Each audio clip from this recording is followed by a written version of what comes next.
É, Bom, então eu vou prosseguir com a, a verificação, né, da parte introdutória do Bhagavad Gita. Eu vou apenas entoar um mantra inicial de reverências ao diálogo sagrado de Sri Krishna com Arjuna.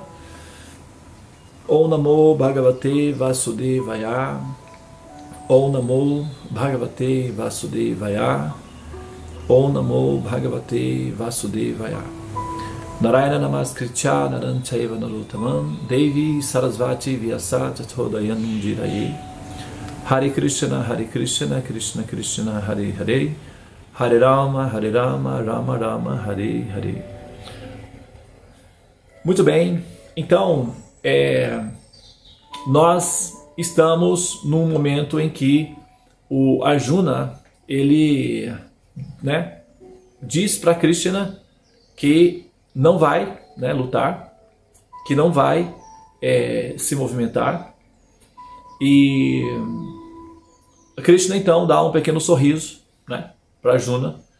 Nós fizemos a análise, né, do sorriso de Krishna, o significado disso anteriormente, né, tá no vídeo anterior, no nosso encontro anterior. E agora Krishna então passa a falar com Arjuna sobre questões fundamentais que seriam a parte da psicologia, né, dos ensinamentos de Krishna para Arjuna. Então ele faz uma descrição geral do conhecimento védico, né? Ele faz um resumo do conhecimento védico para Arjuna ali naquele momento, né? E ao mesmo tempo ele já vai conduzindo Arjuna para um estado psicológico mais satisfatório, mais consistente no que diz respeito ao processo da batalha. Um dos principais problemas de Arjuna era ter de combater amigos. Eles cresceram, Arjuna cresceu junto com muitos das pessoas que ele teria que lutar, né? Havia parentes também, como nós sabemos, mas quando você tem que tomar uma posição, se posicionar contra uma pessoa que, né, costumava, né, ser um amigo, uma pessoa amiga, então isso é bastante complicado, né? É difícil de superar essa parte. Ou às vezes quando você tem que depor, né, contra uma pessoa, teoricamente, assim, que, né, com quem você conviveu, enfim. Então esse momento é um momento difícil, que é o caso de Arjuna, porque a batalha era atirar flechas e matar as pessoas de fato, né?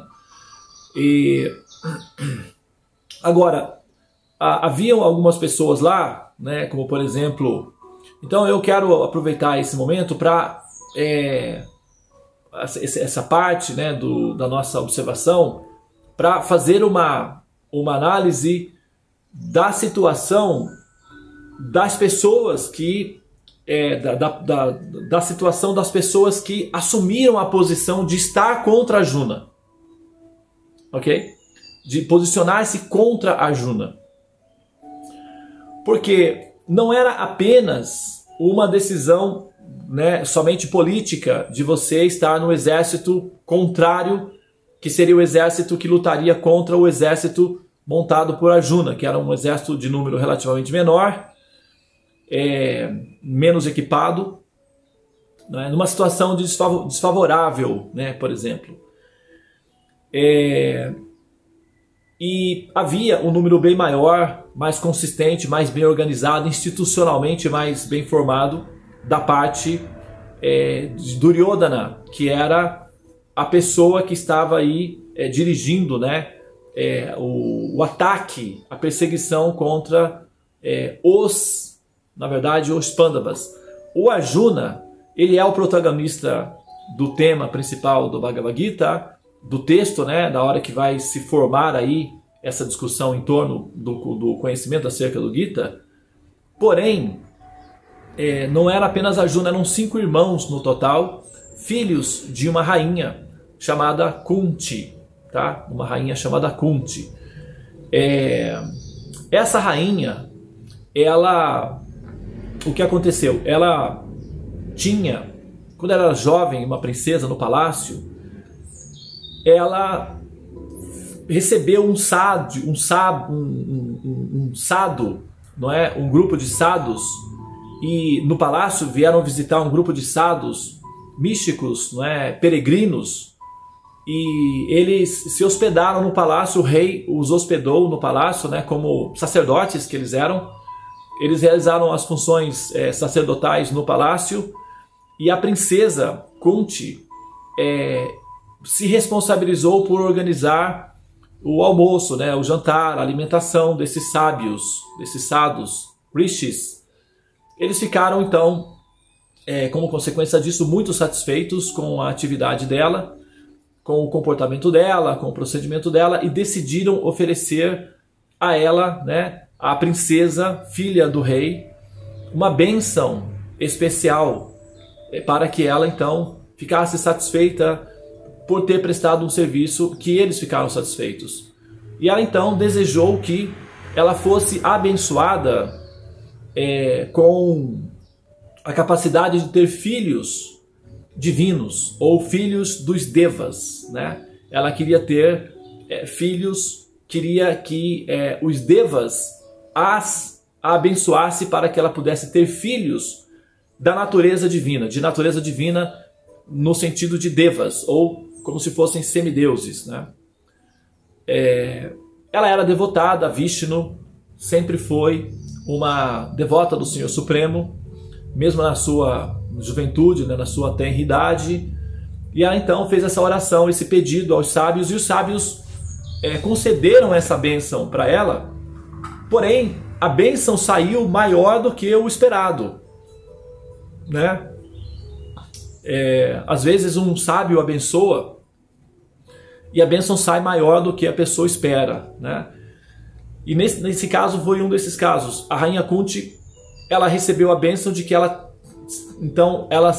teria filhos dos 5 semideuses principais, porque existem 2 categorias de devas, né? Uma categoria são os devas funcionais, né? Os devas básicos funcionais, que são os semideuses, que estão ligados à administração universal. Então eles são da parte burocrática, né? O que nós chamamos de semideuses, os semideuses do Sol, da Lua, etc. Essa classe de semideuses, apesar de eles serem também devotados a Vishnu, eles são uma classe, de certa forma, inferior de devas, né? A classe superior está relacionado com os chamados Saptarishis, ou os Pitris, que são pedagogos, são sacerdotes, né? São devas da classe intelectual que se preocupam com o bem-estar cultural, o desenvolvimento intelectual e espiritual do universo. Então, quando nós mencionamos devas no sentido de divindades, a gente pode criar essa mistura aí, mas existe uma diferença entre os semideuses, que são os descritos normalmente nos textos hindus, que se fala dos 33 milhões de semideuses, dos devas, né, de modo geral, que são esses devas funcionais da burocracia da administração do universo. Agora tem uma outra classe de devas que estão relacionados diretamente já com essa parte espiritual, né, mística do universo, que é a preparação das almas para a saída do processo do ciclo do samsara. E são esses devas que interferem, por exemplo, nos mantras, nas orações, que se manifestam, né, durante os processos de rituais védicos, onde o Senhor Vishnu é adorado. E eles então eventualmente se apresentam para demonstrar que estão aceitando aquelas oblações, aqueles rituais, aquelas orações, os mantras, e receber eventualmente também, né, as orações e as oferendas que são colocadas à disposição para o Senhor Supremo. Então, a rainha Kunti, ela recebeu a bênção, o benefício de ter filhos da natureza deva. Ela era só uma jovenzinha, né? e ela, assim, curiosa para saber como é que funcionava, depois que os sábios foram embora e tudo, ela estava sozinha no quarto dela, e ela, curiosa para saber como funcionava, fez as oblações e entoou o mantra dos semideus Surya, que é assim, o administrador dos processos que iluminam os diferentes sistemas solares, né?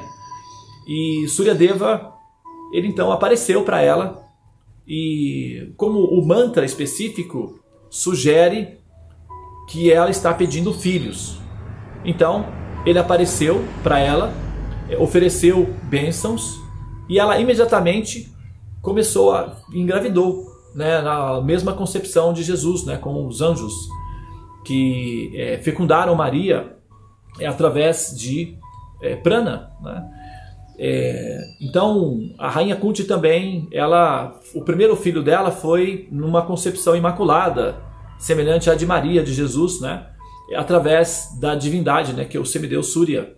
Ele então se manifestou, deu a bênção para ela, ela ficou fecunda, ficou grávida, ele então desapareceu. Ela, a princípio, não notou, né, porque é uma gravidez, né? Ela ficou assim um pouco espantada, né, com a presença da divindade, assim como Maria também, né, ficou em estado de choque, em estado de êxtase com a presença da divindade. E depois ela começou a notar, né, a diferença que deu no corpo. Quando ela viu que ela estava grávida, ela não tinha como explicar isso. Porque na cultura védica, né, uma menina grávida, isso é muito sério. Cadê o esposo? Não teve casamento, não teve... Isso é muito grave, isso é o fim, acabou a vida da pessoa, né, da menina. Ela então entrou em pânico, ela retirou-se, né, para um local solitário, a pretexto de praticar um vrata austero. Nesse vrata austero, ela não poderia ter a companhia de ninguém, ela ficou sozinha, retirada num eremitério, numa cabana. Naquela época, isso era muito comum, né, as pessoas fazerem esses tipos de penitências. Ela então adotou esse sistema, e nesse processo ela teve o filho dela sozinho. O nome do menino chamava-se Karna, é um irmão mais velho dos Pandavas, o irmão de Arjuna. Karna era o nome dele. E ele era ele tinha a força de poder, porque ele era proveniente do sol. Então ele era muito poderoso. Agni, fogo, né? Só que como a rainha Kunti, né, que na época era uma princesa, ela não tinha o que fazer com como ela ia cuidar de uma criança, né? Ela então pegou a criança e fez como a mãe do Moisés, né? Ela observou próximo uma aldeia de pessoas, e as mulheres sempre iam no local onde elas se banhavam, né? E ela então colocou o bebê numa cestazinha e tal, organizou tudo direitinho e soltou o bebê. O bebê então foi gradualmente, né, até próximo das mulheres. Ela ficou observando, e as mulheres então recolheram aquele bebê e levaram para a aldeia, né? Aceitando como um filho sagrado do rio. Bom, e essa criança cresceu e se desenvolveu e ficou muito poderosa. E no final das contas, né, o Duryodhana, assim, ele era um articulador político. E como ele estava perseguindo os Pandavas, por arranjo do destino, ele veio, né, ele estava procurando os principais guerreiros, os principais soldados, os mais valentes, para formar o exército dele. E Karna se demonstrou ser um dos mais heróicos, poderosos e assim, fortes guerreiros do reino.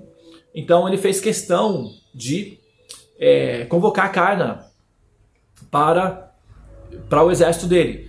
O Arjuna e Karna não sabiam que eram irmãos. Karna também não sabia que ele era irmão dos Pandavas. Tampouco os Pandavas sabiam que eles eram irmãos, né?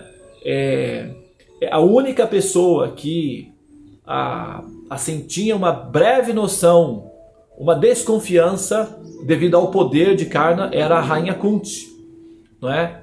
Que observou no filho alguns traços das características da árvore genealógica da família, e a atitude dele, que eram atitudes que lembravam, né, as características de Surya Deva. Então ela tinha uma desconfiança de que ele fosse o filho dela, mas ela não tinha certeza. O Duryodhana, quando ele convidou, por Karna também, ele tinha, todos os guerreiros, né, costumavam ter assim muitos comportamentos éticos, morais, muito evoluídos, muito elevados. E para que o Duryodhana conseguisse convencer o Karna de fazer parte do exército dele e lutar contra o Arjuna, ele teve que mentir, inventar mentiras, né? Ele teve que manipular, falar coisas da diplomacia, né? Da política. Então, como o Duryodhana ele tinha recebido alguns favores, aliás, o Karna, né, tinha recebido alguns favores do Duryodhana, que era o chefe do exército, e era assim, se ele ganhasse a luta, seria o futuro rei.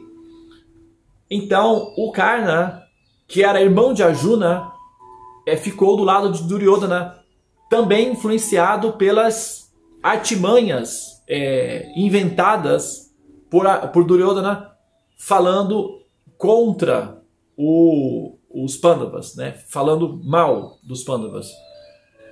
E ele foi assim envenenado no coração, né, com essas contaminações.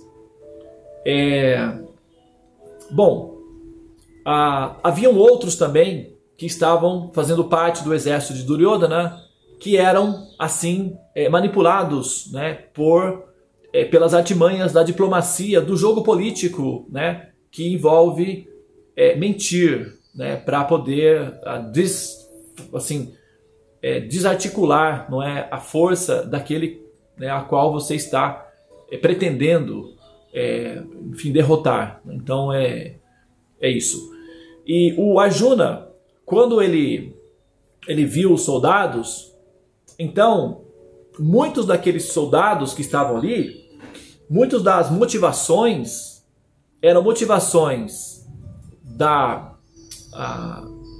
artimanhas diplomáticas do Duryodhana, que envenenou porque ele tinha a máquina do Estado, né?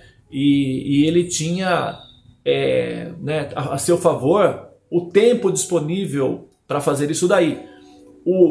Os Pandavas, eles estavam se articulando, eles estavam trabalhando, né, para, enfim, reconstruir a vida deles. E o Duryodhana já tinha toda a estrutura pronta, então ele tinha tempo disponível e tinha a mentalidade, né, para poder fazer esse tipo de jogo. E as pessoas, né, ficaram suscetíveis a essa manipulação, porque um dos nossos problemas um das nossas falhas, das nossas fragilidades é o julgamento rápido, né, sem dar a outra oportunidade, o direito, né, de ela defender-se antes de um julgamento final. Então a gente ouve uma coisa de uma pessoa e já coloca isso no coração como sendo um fato.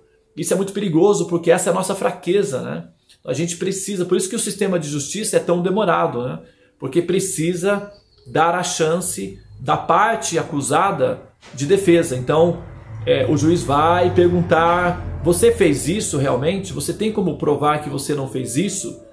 E aí a pessoa vai então ter a oportunidade de demonstrar que não é daquela forma. Pode até ser que tenha acontecido um fato, mas não exatamente como está sendo descrito, que distorce os fatos e faz parecer que uma pessoa inocente, não é uma pessoa assim, criminosa, como aconteceu recentemente num caso que eu vi no YouTube. O cara que era motorista de Uber, a menina não queria pagar, tava enrolando para pagar, na verdade,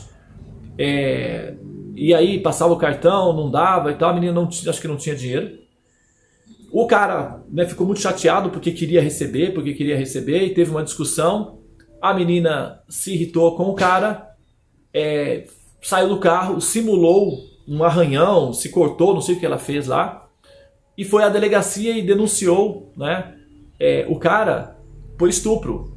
Só que no momento em que ele foi acusado, né, na hora que ela foi lá na delegacia e fez essa falsa acusação dele, ele estava junto com a esposa dele em casa.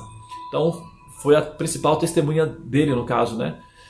E quando vai numa delegacia, por exemplo, né, uma mulher assim faz uma denúncia, então naturalmente, né, essa denúncia ela tem um peso.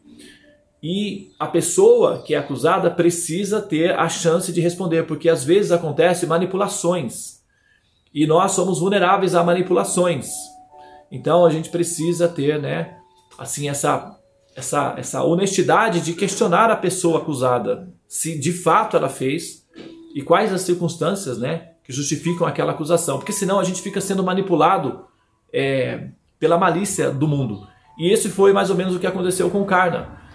Então, quando a Juna viu aquela situação do avô, que era um rei, né, que era um diretor, na verdade, e ele teria que atirar flechas, ele, né, questionando Krishna, ele fez a explicação para dar a seguinte orientação para Arjuna. Arjuna, você precisa atacar, não porque você tem um coração mau ou um coração violento ou que você deseja atacar. Você tem que atacar por legítima defesa. Você tem que atacar por uma questão de honestidade para com o Dharma. Você não pode acovardar-se porque essas pessoas elas estão assim aceitando o abrigo de uma falsa acusação contra você para destruí-lo. Então, por uma questão simples de legítima defesa, você deve atacar e você deve defender o Dharma, porque se esse tipo de comportamento prevalece, então isso significa que o mal prevalecerá. Portanto, você deve lutar, ao menos, no mínimo, por legítima defesa. Tá? Então, Arjuna, diante da alegação de Krishna, de que ele deveria lutar por legítima defesa, porque mesmo uma grande personalidade, quando ela assume uma posição que é uma posição que vai gerar sofrimento e destruição para ela ou para outras pessoas ao redor dela, então essa pessoa ela pode ser eventualmente sim renunciada ou rejeitada, né? Como é o caso, por exemplo, se você tem um amigo, né, que trabalha no governo e de repente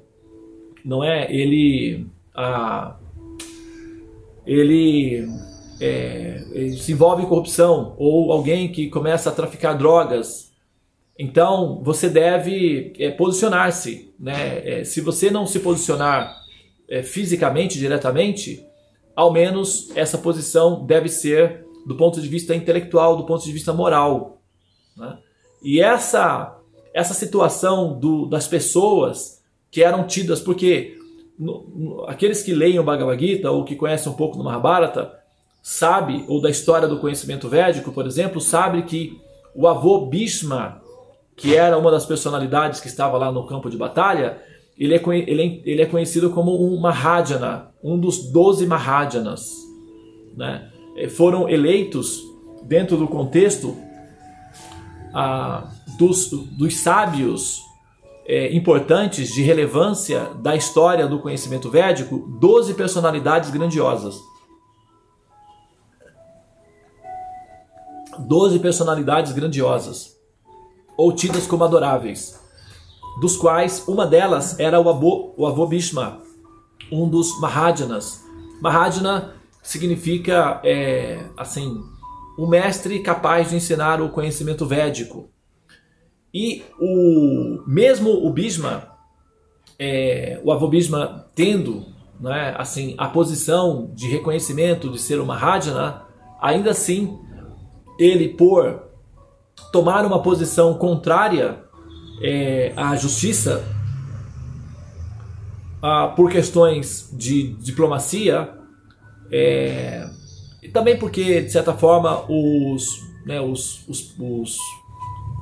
Kurus, de certa forma, eles tinham um certo um certo direito, sim, né, ao reino, mas não total direito. O que eles queriam era todo o direito, esse que era o problema. Mas como o avô Bhishma se posicionou numa direção contrária, onde estaria o próprio Krishna, digamos assim, ele foi alvo das flechas. Então, sempre que nós, por mais que nós sejamos pessoas que cultivamos o conhecimento, que cultivamos a sabedoria, sempre que nós nos posicionamos de uma maneira que vai de encontro, não é, à verdade ou à justiça, nós nos tornamos alvos do nosso próprio karma, como foi descrito, né? Eu tenho 3 minutos aqui, 2 minutos. Como foi descrito, acho que a Manuela, né? Eu não me lembro, alguém que escreveu no grupo explicando que Deus não pune, né, os seus filhos. Não é que Deus protege uns e pune a outros, né? Ele, na verdade, tem um posicionamento imparcial. Isso é verdade. É verdade, é assim mesmo. As leis do karma são imparciais. Entretanto, o que acontece é o seguinte: quando nós temos um pacote kármico, digamos, esse pacote kármico ele é controlado e amenizado na medida em que nós nos posicionamos em cooperação com o processo da moral evolutiva. Digamos, é como numa prisão, por exemplo, mesmo que você seja um prisioneiro, mas você tem um bom comportamento, você está cooperando com o sistema, então as sanções são reduzidas, existe uma certa atenção, algumas facilidades. Então, da mesma forma, o karma é uma prisão, nos aprisiona. Porém, na medida em que nós estamos caminhando de maneira favorável, fazendo o nosso reinventário moral, buscando a nossa reforma pessoal e buscando amenizar o impacto do karma que nós produzimos, ou seja, devolvendo ao ambiente atividades altruístas e piedosas para, né, assim, funcionar como um antídoto contra os karmas impiedosos que nós geramos na nossa tentativa de sermos felizes durante o nosso processo de existência. Então, esse comportamento ele faz com que nós sejamos protegidos do efeito mais agressivo desse karma. E existe então um certo balanço aí nesse sentido. Agora, no momento em que nós saímos desse mecanismo, não é que Deus, né, nos ataca, não é assim. É que nós ficamos vulneráveis ao nosso karma. Nós ficamos desprotegidos. E é a nossa posição de estarmos desprotegidos que permite com que os karmas mais agressivos nos alcancem. Entende? Então, a nossa atitude inteligente deve ser a de buscar com muita atenção, não é? A observar as coisas com muita atenção e, claro, invocar, não é, a presença, estar sempre na presença do Supremo, né, que foi o caso de Arjuna, para poder enxergar as coisas da maneira apropriada e ter a paciência de que o tempo possa demonstrar, não é, a verdade como ela é, e nesse posicionamento, sempre defendendo aquilo que aquilo que é leal, aquilo que é justo, ou aquilo que é benéfico para você mesmo e para os demais ao seu redor e para a humanidade. Essa atitude é uma atitude porque a gente não sabe exatamente as coisas como elas são, a verdade dos fatos, né? Nós ouvimos as coisas, nós vemos fragmentos das coisas, mas a gente não tem a total noção da completa verdade. Então mas ao mesmo tempo nós temos que tomar posicionamentos em relação ao que nós ouvimos ou ao que nós pensamos. Então a melhor atitude é buscar, né, como Arjuna fez, escolher Krishna para estar próximo, e Krishna vai dar a luz que nós precisamos para tomar a decisão mais correta e não assim tomar uma decisão muito abrupta, radical e imatura. Pode ser uma situação desfavorável, que foi mais ou menos o que aconteceu com uma grande parte dos soldados que se posicionaram contra Arjuna para atacar Arjuna, que era simplesmente, de certa forma, assim, inocente, né, de certa forma, e estava simplesmente lutando pela própria vida, no caso, né?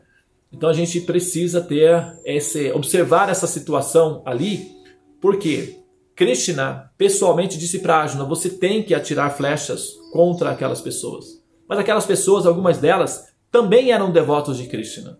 Como, por exemplo, o avô Bhishma. Ele era devotado a Krishna. Outras pessoas lá também eram devotados a Krishna. Mas ainda assim, Krishna orientou Arjuna que atirasse as flechas.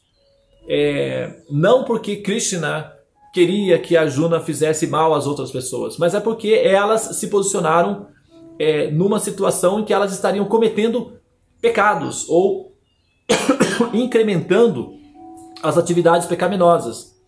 E elas também estavam vulneráveis, né? Assim, se colocando numa situação em que Krishna não poderia protegê-las. E Krishna, como sendo a suprema personalidade de Deus, ele é imparcial com todos. Porém, ele é sempre parcial com a justiça e com aqueles devotos que buscam sinceramente fazer o que é correto, o que é certo. Então Krishna sempre vai estar oferecendo de alguma forma a proteção dele. Tá bem, pessoal? Então nós temos que aproveitar esse momento, essa situação ali do campo de batalha de Kurukshetra, para observar que ao nos colocarmos numa situação em que nós nos posicionamos contra a justiça ou contra, de certa forma, fazendo alguma coisa que vai prejudicar outra pessoa de forma até imatura, isso nos coloca em situação vulnerável, desprotegida. E nós precisamos de proteção. Nós somos como bolhas de sabão no ar, né? Nós somos muito vulneráveis. E nós precisamos estar sempre próximos de Krishna para que ele nos mostre, né, o caminho certo, e com isso nós tenhamos a proteção de Krishna. Tá bem? Muito bem. Agora, eu quis apenas fazer essa observação hoje. A partir amanhã, quinta-feira, não temos. A partir então da sexta-feira eu já vou entrar com a leitura, né? Porque agora que a gente já comentou a parte inicial da estrutura de como é que se deu ali o início da batalha, eu já vou entrar então com a leitura, né, da parte da introdução e, enfim, já fazendo a análise já do passo a passo dos mantras, dos capítulos, para fazer montar o mosaico, né, as diferentes peças, para que a gente possa então entender o contexto, né, da informação contida no Bhagavad Gita, tá bem? Na canção Gita. Se alguém quiser fazer algum comentário, alguma pergunta, eu vou pausar aqui.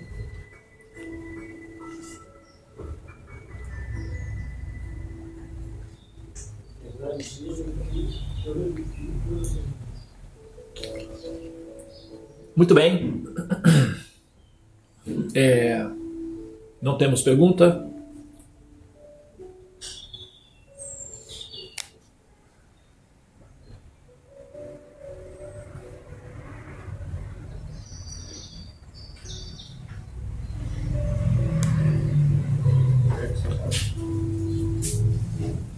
Nós estamos na sala com Bhakta Gandiva, a Helene Braga, a Júlia Martins, a Raquel Rezende, a Renata Magna, Thalita Evangelista, a Tulsi Puja e eu, Devananda. Nós vamos finalizar aqui então. Namastê, Hare Krishna para todos e até a próxima.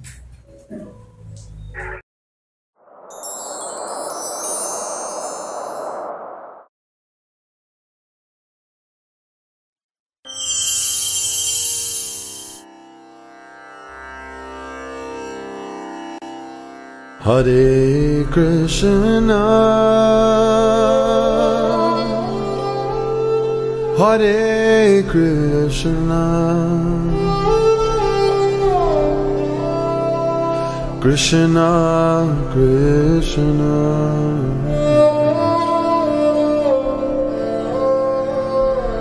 Hare Hare,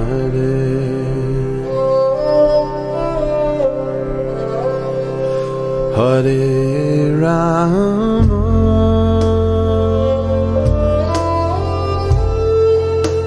Hare Rama,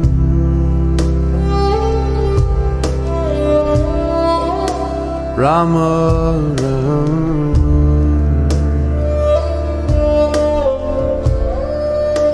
Hare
become a great horseman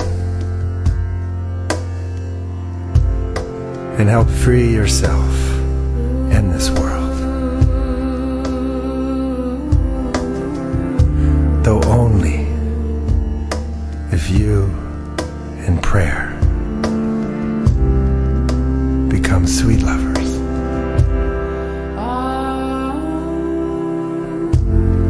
It is a naive man who does not think we are engaged in a fierce battle.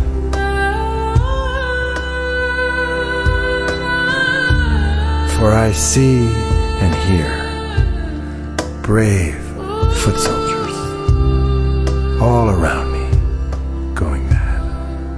Hare Krishna. And falling on the ground in excruciating pain. Krishna, Krishna. You could become a victorious horseman and carry your heart through this world like a life-giving sun.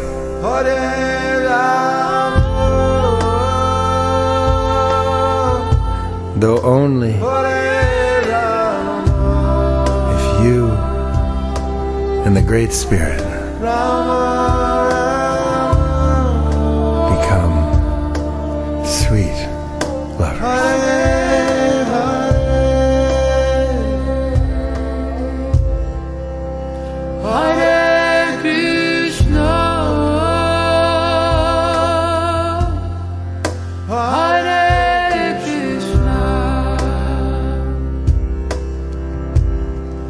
Krishna,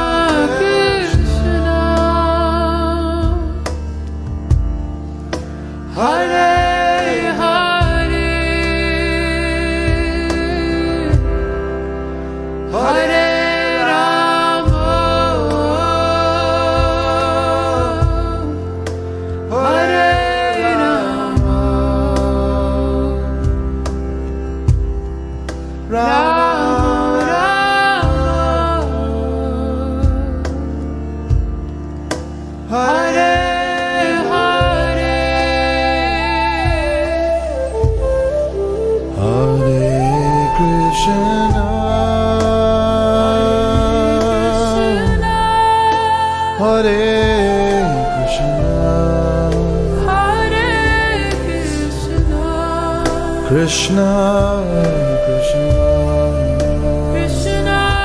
Krishna, Hare Hare,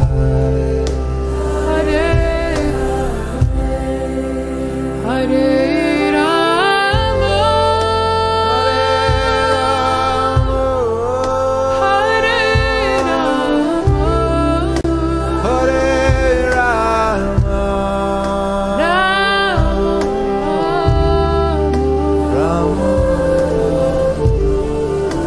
Hare Rama, Take us home, Benji.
Krishna, Krishna,